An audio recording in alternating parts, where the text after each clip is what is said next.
slikom idemo u Niš da se nalaze naše kolege koje nam iz dana u dan donose fantastične priče sa juga Srbije. Evo, konkretno u ovom slučaju mladić koji je postao poznat na društvenoj mreži TikTok upravo zbog ljubavi prema starim automobilima marke Zastava. Ove godine u 2 navrata pokazao je da se Stojadin dobro servisira, vozi i da itekako i dan danas može da posluži kao jedno dobro prevozno sredstvo. Verujem da veliki broj naših građana u Srbiji koji vozi punoletne automobile vrlo dobro zna da su stari automobili možda i bolja opcija od nešto novih. Nešto više o ovoj vrlo zanimljivoj, interesantnoj priči reći će nam naše kolege iz Niša.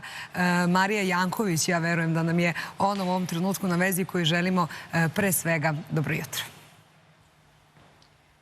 Dobro jutro svim u studiju, dobro jutro i dragim gledalcima da dobre stare stvari ne treba menjati. Danas je sa mnom dokaz, jedan mladić iz Lebana, a to je Đorđe Aleksić, koji je na proputovanje krenuo Zastavom 101. Kako je krenula ova priča i gde je sve putovao, kao i kakve su ga sve zanimljivosti, a i škakljive stvari zadesile na njegovom putovanju, reći će nam i on sam. Dobro jutro, Đorđe. Dobro jutro. Kako je došlo do toga da jedan mlad čovek koji ima 21 godinu bude zaljubljenik u Zastavu 101 koji je decenijama pre i samog tvog rođenja nastala, samim tim krene na tako velika neka putovanja?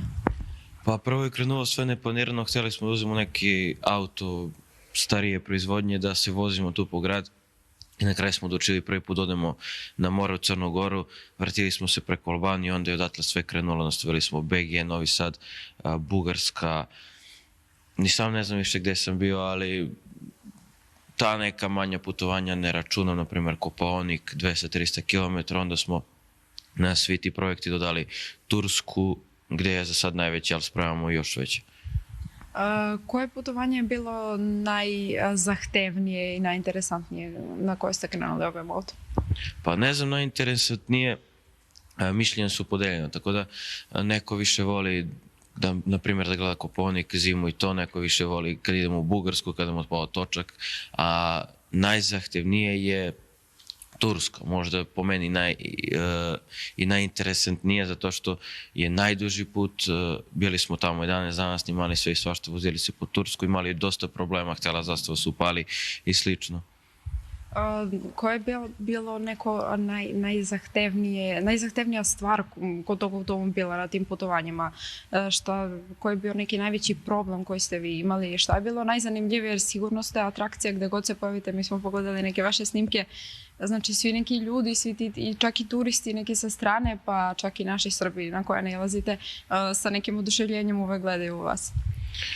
Najveći problem je bio kad smo krenuli za Tursku odmah posle 30 km, htjela kola da mi se upali, ali ja nisam htio da odustavam, rekao sam sutra u ovo vreme ja sam u Tursku šta god bilo, a ulje je najveći problem jer kola kad ostanu bez goriva ona stanu, ako ostanu bez ulja mogu cela kola da se pokvare i plus na sve to što je ulje počelo da kaplje na vruć motor i htjela da se upale odmah 30 km po sekuću, to je najzahtjevnije i najveći problem koji smo imali, koji nismo uspjeli da rešimo put, samo smo prekrpili i tako se vukli 3000 km.